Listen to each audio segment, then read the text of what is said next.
What if I told you that you're not just wasting time, you're slowly giving your life away? That every maybe tomorrow is a quiet surrender of the life you were meant to live? It's a tough truth, but it's one we must confront.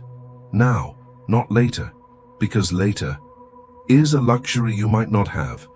We all carry truths deep within us, quiet voices that whisper from the corners of our mind, reminders of what really matters. But too often, we silence them. We live like we're invincible, as if time bends to our will. As if next week, next year, or someday is a promise etched in stone. But the harsh reality is, it's not. Each sunrise marks a day we will never get back. Each sunset is a quiet reminder that the clock is ticking, whether we're paying attention or not. What I'm about to share with you might sting a little.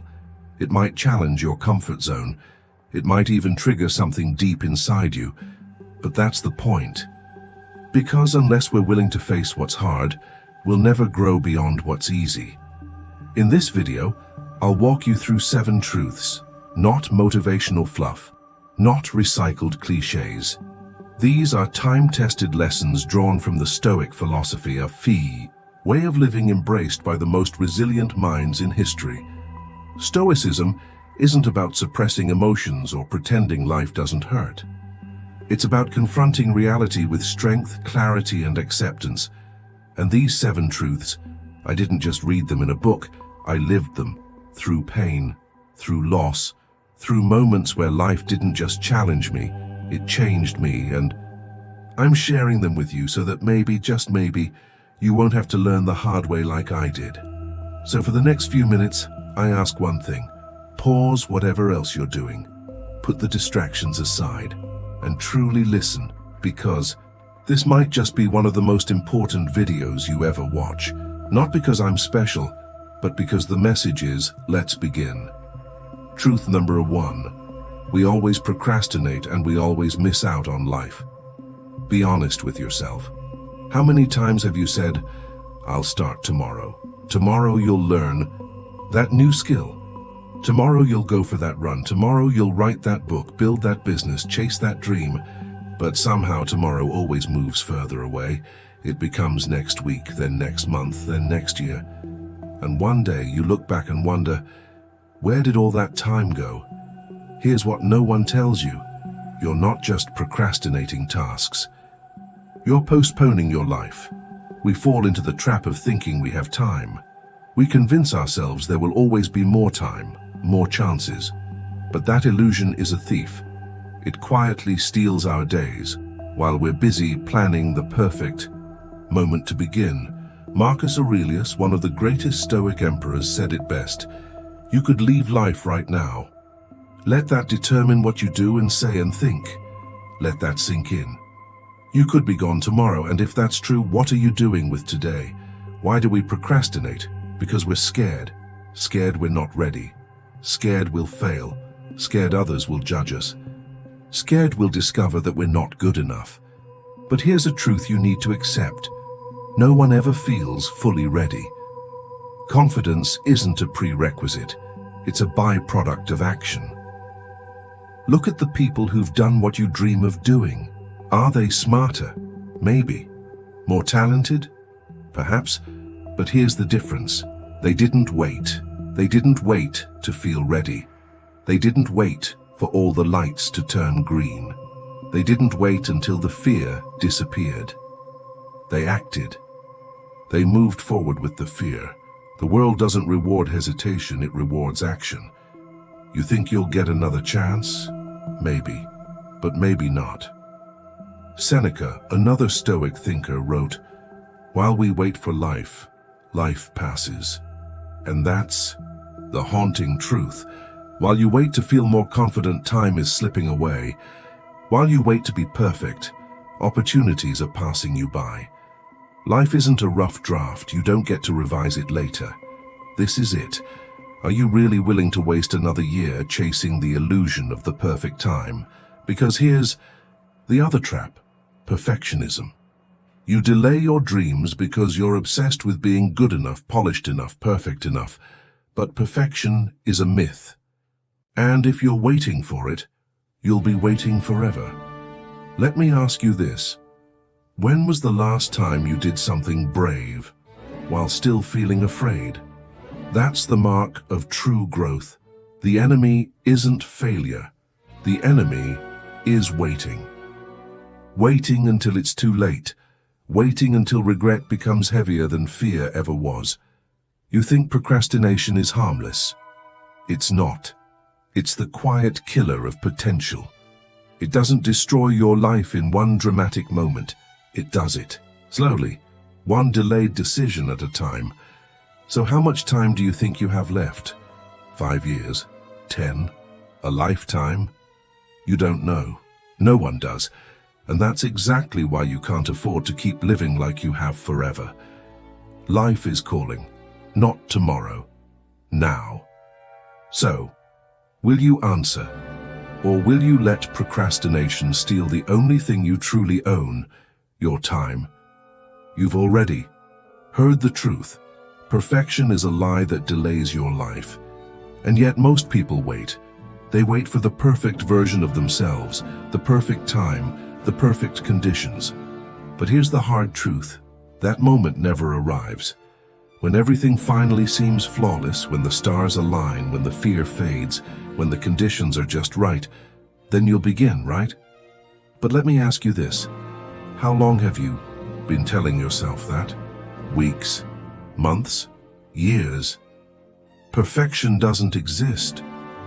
It's a clever illusion, one your mind uses to keep you frozen. It whispers, just wait a little longer. Get better first, make sure everything is right. But right never comes. That perfect moment you're waiting for, it's not around the corner. It doesn't live in tomorrow. It doesn't exist at all. There is no perfect future version of yourself waiting to rescue you. There is only now, this moment, fleeting and fragile, but completely yours. And if you don't begin now, chances are you never will. Imagine this. Years from now, you're sitting alone in a worn-out chair, watching the sun fade beyond the window of your quiet home. Your body is older, your hands shake a little more. And as you look back on your life, what will you see? A long list of dreams you buried beneath fear? Countless days sacrificed to hesitation? Moments lost, not because you weren't capable, but because you kept waiting for perfect? Will you look back with regret, or with fire in your heart? Will you say, I dared to live, I dared to fail, I tried even when I was scared, I burned brightly, imperfect, but alive? So many people postpone their dreams, thinking that someday they'll have more time. They say, I'll do it when I'm less busy, when the pressure eases, when things settle down. But what if that someday never comes? Life doesn't pause while you wait. It moves forward moment by moment, whether you're ready or not. You're not just delaying a task, you're delaying your existence. And if you've been waiting for a sign, here it is. This is your sign. There will never be a better moment to begin living your life than right now. Not next week, not after. One more degree, one more raise, one more ounce of courage. You will never feel fully brave. You will never be perfect. You may never feel ready. But by acting, by daring to begin, you will discover your power. You will learn that the only way to feel ready is to start anyway. You can't control what tomorrow brings. You can't guarantee that time will wait for you. But you can control this moment. You can choose now. You can choose to delay again and risk waking up one day with a heart full of regret. Or you can choose to act, imperfectly, fearfully, but truthfully. Because, if not now, when? Time never rewinds, and missed chances rarely return. So don't waste your life waiting for something that never existed. Truth number 2, we misjudge what truly matters. You think you're living, but in reality, you're merely surviving. Every morning you rise and throw yourself into the grind. Emails, meetings, targets, deadlines, you chase money, you pursue titles. You hunger for applause. But when night falls, when the noise dies down and the lights go out, why do you feel so empty? You believe that success, wealth, and recognition will fill the void. That once you achieve more, own more, become more, you'll finally feel at peace. But peace doesn't live at the end of that race, because the finish line keeps moving. Have you ever asked yourself, where am I rushing to? What exactly am I trying to prove? And to whom?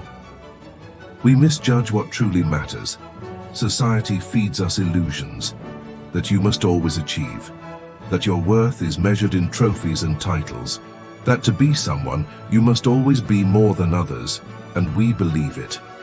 We throw ourselves into a race without asking who set the course or why we're even running. But tell me, when is it ever enough? When will you finally allow yourself to stop chasing and start living? Because if it's never enough, are you really living or just performing? Look at those lying in hospital beds, their final days ticking away like sand in an hourglass. Do you think they regret not earning more money? Do they cry over missed promotions or luxury cars? No, they mourn time they didn't spend with the people they loved, time they gave to things that never loved them back, and someday that could be you. Unless you choose differently, starting. Now we talked about how we often chase the wrong things, money, recognition, validation, believing they'll bring fulfillment. But the cruel twist is this. When we finally reach those goals, we often feel more lost than ever, because the truth is, the most painful regrets don't come from what we did. They come from what we didn't do, the dreams we didn't dare to chase, the life we never had the courage to live, the moments we watched slip by because we were too busy chasing someone else's idea of success. Seneca warned us centuries ago. It's not that we have a short time to live, but that we waste a lot of it. Time isn't what we lack. We squander it. We pour it into empty distractions and shallow pursuits. We give away the most precious thing we have, our attention, to things that don't matter. So ask yourself, how many hours today did you spend scrolling through your phone, comparing yourself to others, worrying about what someone else thinks? How much of your energy is wasted fighting battles that don't move you forward? Have you ever really stopped and asked, what am I doing all this for? Do you truly believe that if you were richer, more famous, or more admired, you'd be happier? Look around. Look at those who already have everything. Do they seem at peace, or are they still drowning in anxiety, fear, and insecurity? The truth is unsettling. Maybe you've built your entire life around an illusion, a dream that society sold you, but never truly belonged to you. Imagine, just for a moment, that tomorrow is your last day.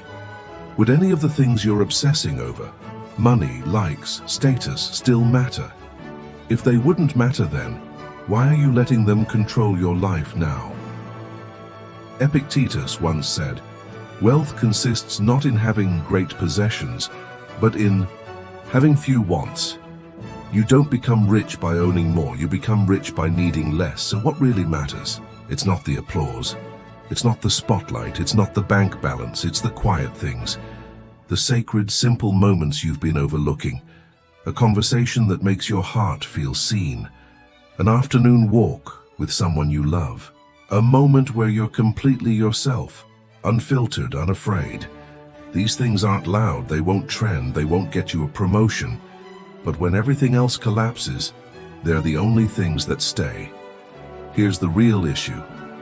The problem isn't that you don't know what matters. The problem is when you do, but you keep looking away. You ignore those precious, fleeting moments, trading them for meaningless distractions.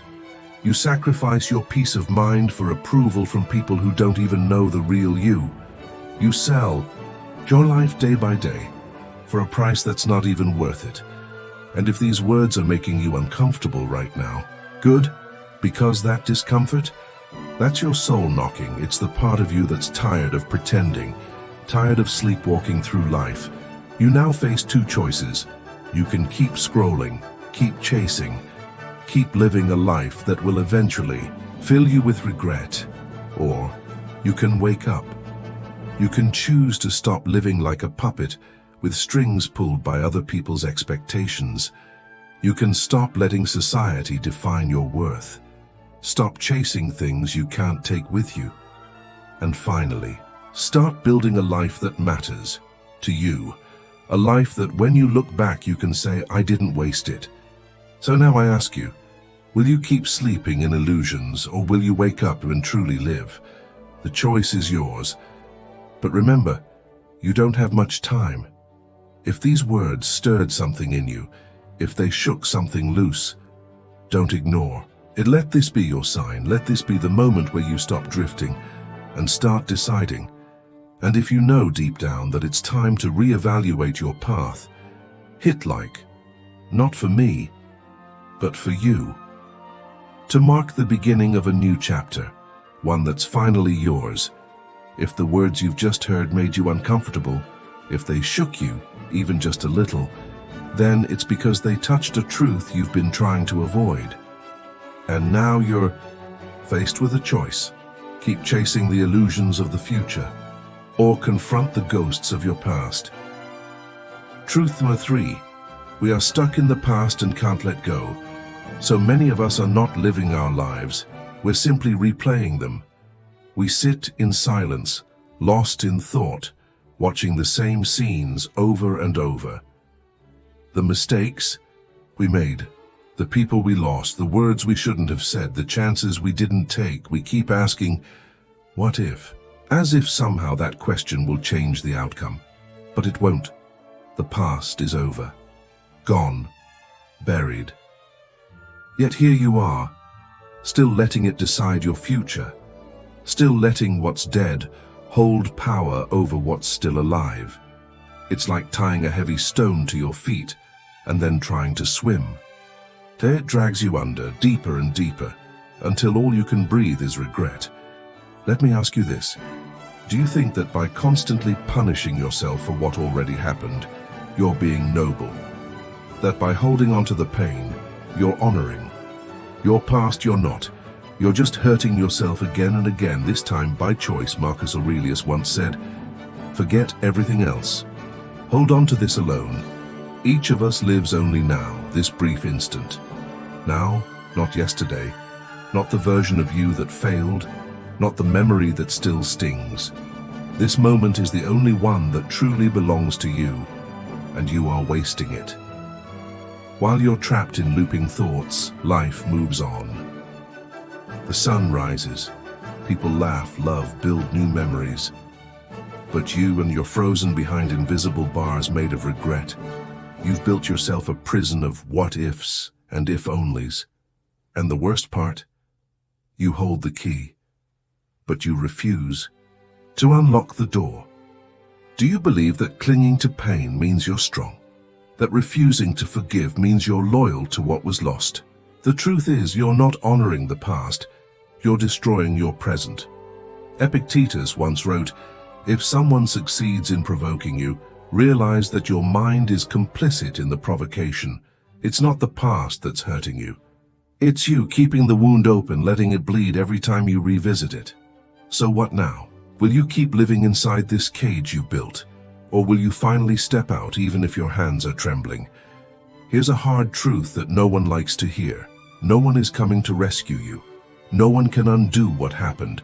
No one can feel your pain for you, but also, no one can take your power away unless you give it to them, and nothing in your life will change until you decide it must.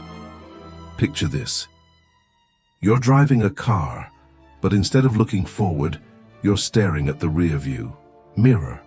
You see the road behind you, the curves, the exits you missed, the cracks you hit. You fixate on those fading tire marks and then crash. That's what happens when you live in the past. You miss what's right in front of you. You hit walls that were never meant to stop you. Stop looking back. Let the past die. Not because it wasn't important, but because it no longer serves you. If you've made mistakes, learn. If you've lost something valuable, grieve it and be grateful you ever had it. But don't let your entire life become a shrine to what you cannot Change, and if someone has hurt you, forgive, not because they earned it, but because you deserve peace. Seneca left us with this timeless reminder: begin at once to live. Right now, not tomorrow, not after one more sad thought, not when the pain fades. Begin now. Because if you keep dragging the past into your present, there may not be much of a future left to walk into. You've been told to let go of the past, to stop reliving old pain and step into the present. But even if we break free from yesterday, there's another force that still holds many of us back: our resistance to change. Truth number 4. We resist change, even though it is inevitable. Life is a river, constantly moving, always shifting. It never stands still, and neither should we. But the truth is, most of us fight that current. We dig our heels into the sand, trying to stop the flow. We cling to what's familiar. We romanticize the past. We hold tight to comfort, even when it quietly crushes our spirit. Why? Because change feels like loss. Even when we're stuck in something unhealthy or unfulfilling, it still feels safer than stepping into the unknown. We fear that if we let go, we'll fall. But what if falling is the only way to rise? The truth is, everything will change: your body, your relationships, your circumstances, even the parts of you that feel permanent now. Your beliefs, your routines, your identity are constantly evolving. You can't hold on to youth forever. You can't save a relationship that has already died in spirit. You can't trap peace in a bottle and expect it to last. And yet, we try. We chase permanence in a world that was never meant to offer it. And when reality doesn't match our expectations, we suffer. Not because change is cruel, but because we refuse to accept that it was coming. Look at your own life. How many times have you been hurt? Not by what happened, but by your resistance to what happened. How many times have you tried to hold on to someone who was already slipping away? How many opportunities have you missed simply because you were too afraid to take a new path? Change in itself isn't the enemy. Our fear of it is, and that fear blinds us. We stay in jobs we hate, not out of passion, but out of fear. We remain in toxic relationships, not out of love, but out of habit. We turn our backs on growth, not because we lack potential, but because we're scared to let go of what we know. But familiarity does not equal goodness. What feels comfortable isn't always what's right. A cage can feel familiar, but it's still a cage. Some people fear loneliness so much that they choose emotional pain instead. Others fear uncertainty so deeply that they choose a slow spiritual death over freedom. We should be afraid, not of change, but of staying stuck. Afraid of wasting years in places that no longer serve us. Afraid of silencing our dreams just to maintain a false sense of control. Marcus Aurelius, with the calm clarity of a Stoic mind, reminded us, all that happens is as habitual and familiar as roses in spring and fruit in summer. He didn't see change as chaos. He saw it as natural, predictable even, like the blooming of flowers or the turning of seasons. So why are we so shocked when things shift? Why do we treat transformation as a tragedy instead of a transition? The truth is, we are never truly prepared for change. It will always arrive, earlier than expected, and it will always feel unfamiliar. But that doesn't mean it's wrong, it means you're growing. And yes, growth can be painful. It stretches us, it challenges us, but it also frees us. So ask yourself, are you resisting change because it's bad for you, or because it dares to ask you to become someone new? Life is already moving. The current is already pulling. You can fight it, or you can flow with it. So now you know, resisting change doesn't stop it from coming. The world moves on, with or without our permission. And when we finally accept that truth, a powerful shift begins within us. Truth number 4 continued. Change is inevitable, but it doesn't have to break you. Everything in life follows its own path, its own rhythm. Careers can fall apart. People you love may drift away. The life you know today may look nothing like tomorrow. And no matter how tightly you hold on, the world will still keep turning. But here's the key. Instead of resisting this truth, you can become stronger, more flexible, more resilient, not broken by change, but reborn through it. There's an old story told in Japan about a samurai warrior. One night his entire home was consumed by fire, everything he had built gone in a matter of hours. Friends came rushing, expecting to find him in tears or rage, but the samurai stood calmly in front of the ruins. He didn't cry. He didn't curse fate. He simply smiled and said, "Good, now I can start over." Think about that for a moment. Can you do that? Can you look at loss, at devastation, at endings and still see a new beginning? Or will you let yourself sink into sorrow, desperately clinging to what no longer exists? Because eventually, you'll have to choose. Hold on to what's already gone, or open your hands to what's coming next. So what should we do? Accept that everything will change. Train your mind to release what no longer serves you. Practice detachment, not as a way to avoid love, but as a way to preserve your peace. Don't let your attachment to something temporary block your path to growth. When one door closes, you have a choice. You can sit there, staring at the frame, or you can turn your head and find another door, one you never would have noticed otherwise. Start asking yourself every day, what is changing in my life right now? Am I fighting it or learning from it? Is this loss trying to make room for something greater? Because here's the truth, you cannot control the world, but you can always control how you respond to it. And once you truly understand that, fear loses its grip. You begin to see change for what it really is, not a threat but a teacher, a guide that leads you into strength you didn't know you had. Change teaches you resilience. It teaches you courage. It teaches you how to let go and begin again. Nothing is ever truly lost. Everything is simply transforming, evolving into a new form, a new season, a new story. You are not a stone meant to resist the winds of time.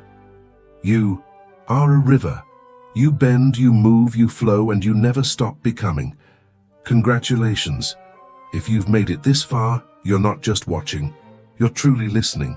You're doing what most people avoid. You're confronting the truth, and that takes courage. So how do you feel right now? What thoughts have stirred inside you? I'd love to hear them. Share them in the comments below. You never know who you might help just by speaking your truth. But whatever you do, don't stop here. Every part of this journey is a piece of a larger puzzle. And what's coming next isn't just theory. It's transformation. It's time to take this awareness and turn it into action. Keep watching until the end, because that's where you'll find what you've been looking for.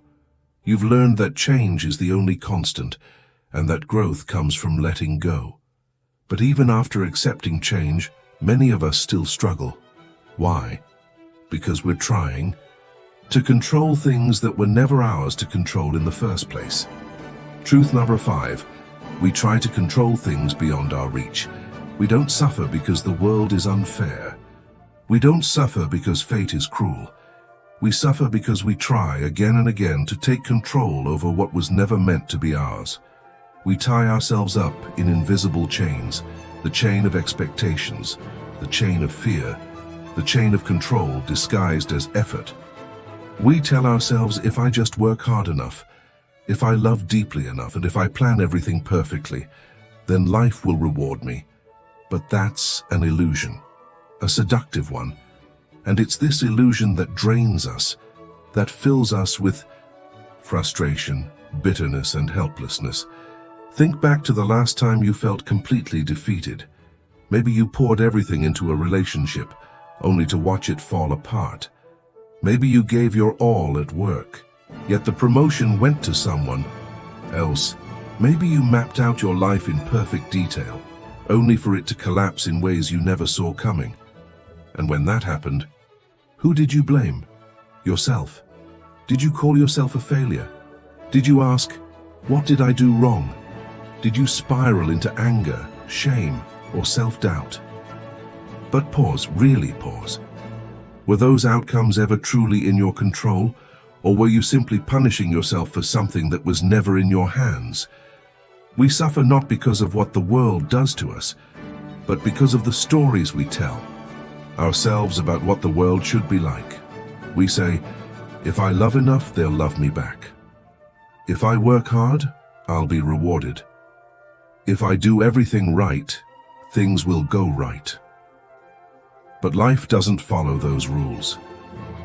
Because those rules are ours, not life's, and life doesn't play by our script. We want things to go according to plan, but life doesn't care about our plans. Picture this. You're standing at the edge of the ocean, trying to catch each wave in your hands. You reach, you grab, you try to hold on, but the waves just rush in, slip through your fingers and disappear. You feel frustrated, you feel powerless. But here's the truth. The waves were never meant to be held. You can't command the sea, but you can learn to swim, and that's the lesson. You can't control every outcome, you can't stop storms from forming, but you can choose how you face them. One of life's most painful traps is believing we can control how others think, feel, or behave. We want the people we love to love us back. We want fairness. We want acknowledgement. But no one owes us love. No one is required to respect us just because we tried. No one is obligated to validate our efforts simply because we gave our best. The world doesn't revolve around our wishes, and the sooner we understand this, the sooner we accept that people are free to be who they are, that life is unpredictable, that outcomes don't always match effort, the less we will suffer. Just look around. Politics, economics, society, chaos, corruption, injustice. They're everywhere. And if you think you can control it all, fix it all, hold it all together, you're setting yourself up for a lifetime of pain. But when you release that illusion, something powerful happens. You find freedom. You find peace. Because now you're no longer spending your life trying to control the tide. You're learning to navigate it, to rise above it, to focus your energy on what you can influence, your mind, your choices, your values. That's where your true power lives. You've seen how much we suffer trying to control what lies far beyond our reach. But once we accept that truth, another question naturally follows.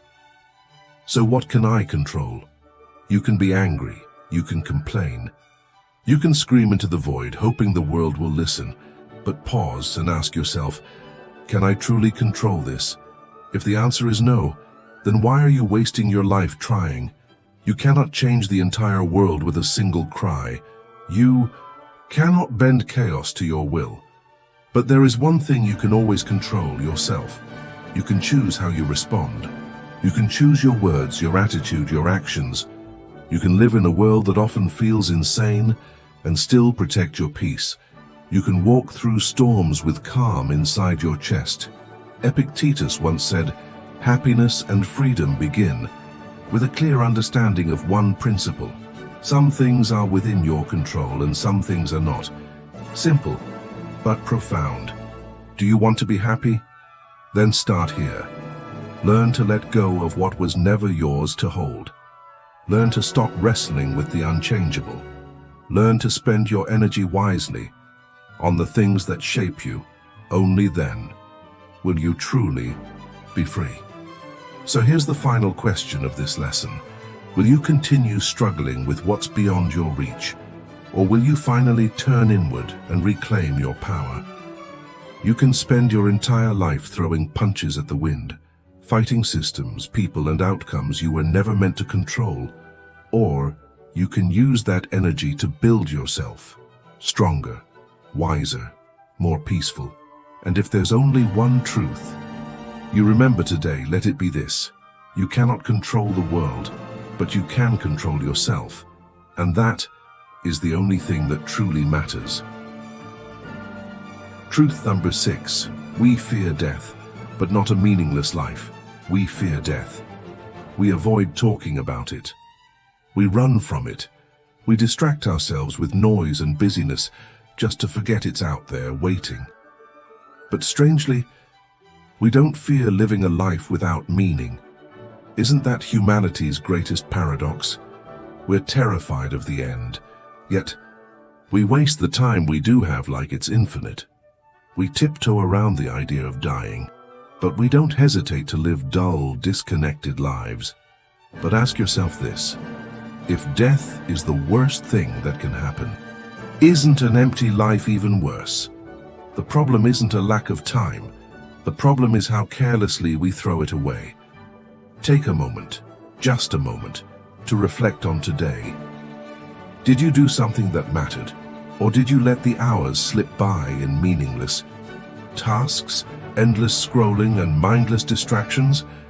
Too many people live as if they have a bottomless well of time, until one day, death knocks, and panic sets in.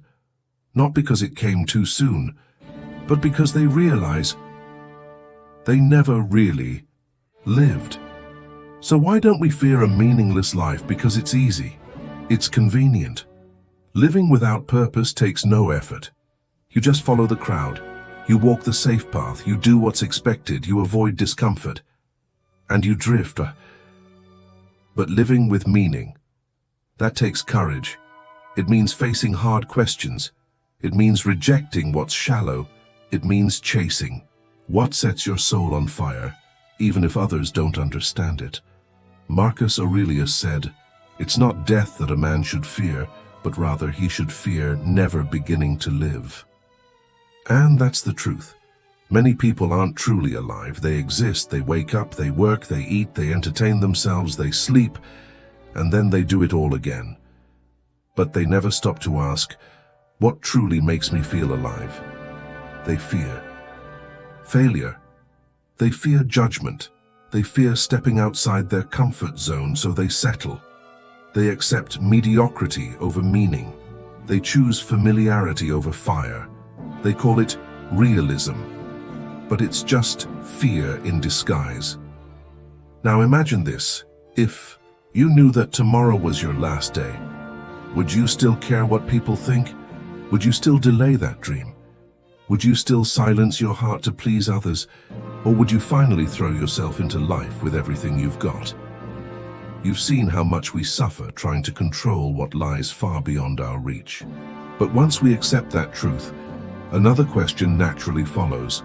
So what can I control? You can be angry. You can complain. You can scream into the void, hoping the world will listen. But pause and ask yourself, can I truly control this? If the answer is no, then why are you wasting your life trying? You cannot change the entire world with a single cry. You cannot bend chaos to your will. But there is one thing you can always control: yourself. You can choose how you respond. You can choose your words, your attitude, your actions. You can live in a world that often feels insane and still protect your peace. You can walk through storms with calm inside your chest. Epictetus once said, "Happiness and freedom begin with a clear understanding of one principle. Some things are within your control and some things are not." Simple, but profound. Do you want to be happy? Then start here. Learn to let go of what was never yours to hold. Learn to stop wrestling with the unchangeable. Learn to spend your energy wisely on the things that shape you. Only then will you truly be free. So here's the final question of this lesson.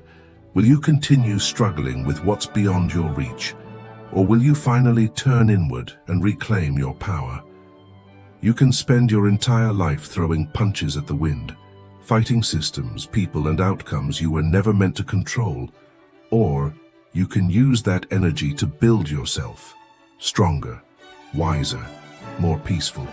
And if there's only one truth, You remember today, let it be this. You cannot control the world, but you can control yourself. And that is the only thing that truly matters. Truth number 6. We fear death, but not a meaningless life. We fear death. We avoid talking about it. We run from it. We distract ourselves with noise and busyness just to forget it's out there waiting. But strangely, we don't fear living a life without meaning. Isn't that humanity's greatest paradox? We're terrified of the end, yet we waste the time we do have like it's infinite. We tiptoe around the idea of dying, but we don't hesitate to live dull, disconnected lives. But ask yourself this: if death is the worst thing that can happen, isn't an empty life even worse? The problem isn't a lack of time. The problem is how carelessly we throw it away. Take a moment, just a moment, to reflect on today. Did you do something that mattered? Or did you let the hours slip by in meaningless tasks, endless scrolling, and mindless distractions? Too many people live as if they have a bottomless well of time, until one day, death knocks, and panic sets in. Not because it came too soon, but because they realize they never really lived. So why don't we fear a meaningless life? Because it's easy. It's convenient. Living without purpose takes no effort. You just follow the crowd. You walk the safe path. You do what's expected. You avoid discomfort. And you drift. But living with meaning, that takes courage. It means facing hard questions. It means rejecting what's shallow. It means chasing what sets your soul on fire, even if others don't understand it. Marcus Aurelius said, "It's not death that a man should fear, but rather he should fear never beginning to live." And that's the truth. Many people aren't truly alive. They exist, they wake up, they work, they eat, they entertain themselves, they sleep, and then they do it all again. But they never stop to ask, what truly makes me feel alive? They fear failure. They fear judgment. They fear stepping outside their comfort zone, so they settle. They accept mediocrity over meaning. They choose familiarity over fire. They call it realism. But it's just fear in disguise. Now imagine this. If you knew that tomorrow was your last day, would you still care what people think? Would you still delay that dream? Would you still silence your heart to please others? Or would you finally throw yourself into life with everything you've got? We say we fear death, but most of us don't live like we do. Because if we truly feared the end, we would stop wasting the middle. We would stop waiting and start living. Why wait until death is near to finally start truly living? There's an old story, one that hits far too close to home for many people. A man worked tirelessly for 40 years. He saved, sacrificed, hustled. All for retirement, he told himself. One day I'll travel. One day I'll spend time with my family.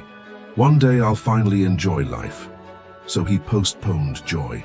He postponed presence. He postponed everything that made his heart feel alive. But when retirement finally came, his health was gone. His body was tired. His loved ones had moved on with their own lives, and time had never once paused to wait for him. He didn't die at 70, he died at 30, the moment he stopped truly living.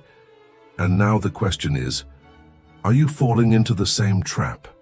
Are you waiting for someday to finally start doing what matters? How many dreams have you buried beneath fear and procrastination? How many things have you told yourself you'll get to later, but never started? The most important question in life is not, when will I die? It's, am I truly alive? Because death is guaranteed, but living fully, that's a choice, and no one, not even you, knows how much time is left. You might have 50 years, or just 50 days. But that's not what matters. What matters is, what will you do with the time you do have? Will you keep living like a machine, Waking, working, scrolling, sleeping. Will you keep waiting for the right time to be happy? Or will you choose right now to stop delaying, to stop fearing, to stop chasing things that don't matter? Find what makes your soul light up. Maybe it's a mission. Maybe it's a passion. Maybe it's the way you love, the way you show up, the way you connect with people around you. Because when death finally knocks, it won't count how many years you lived. It won't ask how many meetings you attended, or how busy your calendar was. It will only measure the impact you left behind. So ask yourself, do you want to leave this world with regret for a life half-lived? Or peace, knowing that you gave it everything? That decision isn't waiting for you in the future, it's here now in this moment. You don't need more time, you need more intention. And if you're ready to stop existing and start truly living, type it, say it, own it, comment, truly live. Not just as words, but as a vow, a declaration to yourself. Because in the end, no one remembers how long you lived. They only remember how you lived. You've reflected on the urgency of living fully, of not waiting until it's too late. But there's something else we must face if we truly want to live with purpose, ourselves. And that's where most people retreat. Truth number 7. We avoid silence and are afraid to face ourselves. Picture this. You're sitting in an empty room. No phone, no music, no one else around. Just you and silence. How does it feel? Do you feel calm? Or do you begin to squirm, restless, anxious, itching to escape? If silence makes you uncomfortable, you're not alone. You may be suffering from one of the most dangerous afflictions of the modern age, the fear of facing yourself. We live in a world that's allergic to silence. From the moment we open our eyes, we're bombarded with noise, notifications, alarms, buzzes, scrolling headlines, messages, content. You step outside and hear honking horns, rushing footsteps, endless chatter. At work, you put on headphones. Music, podcasts, background noise, anything to keep the mind busy. By nightfall, you're deep in an endless feed of short videos, scrolling, tapping, watching, distracting. But the truth is, we're not just consuming, we're running from ourselves. Why? Because in silence, there's nowhere to hide. In the quiet, the things you've tried to avoid come rushing back in. The fears, the regrets, the questions you never answered, the truths you buried beneath busyness. Without noise, distraction, and endless activity, you're finally left with the raw, unfiltered version of you, and that terrifies people. Marcus Aurelius once wrote, "People try to get away from it all, to the country, to the beach, to the mountains. You always wish you could too, but you can get away from it anytime you like by going within. We think we're escaping loneliness by filling our lives with noise, but the truth is, no matter where you go, you always take yourself with you. There is no running from who you are." In 2014, psychologists conducted a fascinating experiment. They placed participants alone in a silent room. No phone, no distractions, just themselves and their thoughts for just 15 minutes. What happened? Most felt deeply uncomfortable. Some even chose to give themselves mild electric shocks simply to break the silence. Just to have something to focus on, anything but their own mind. That's how far people will go to avoid their own thoughts. And yet the greatest minds in history embraced silence. Friedrich Nietzsche took long walks alone, letting thoughts flow freely through the quiet. Leonardo da Vinci, polymath, painter, visionary, devoted time to simply observe. In the silence, his ideas formed. His mind made connections that no one else could see. Because silence isn't an empty void, it's fertile soil, where wisdom takes root, where creativity grows, where clarity emerges. So how do we begin? Not by escaping it, but by leaning in. Start small. Just 10 minutes a day. No phone, no music, no distractions. Just you in stillness, and when discomfort arises, let it. Don't run. Don't label it as failure. Don't judge your thoughts. Just observe. Let the chaos settle. Let the noise inside you echo and fade. This is not a battle.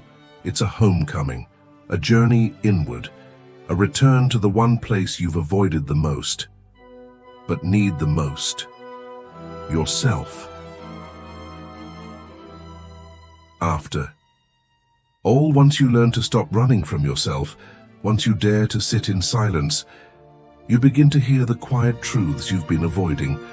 But awareness doesn't stop at stillness. It deepens through reflection. Truth Nugget 7 continued. Self-awareness begins in silence and grows through reflection. One of the most powerful tools on this path is journaling.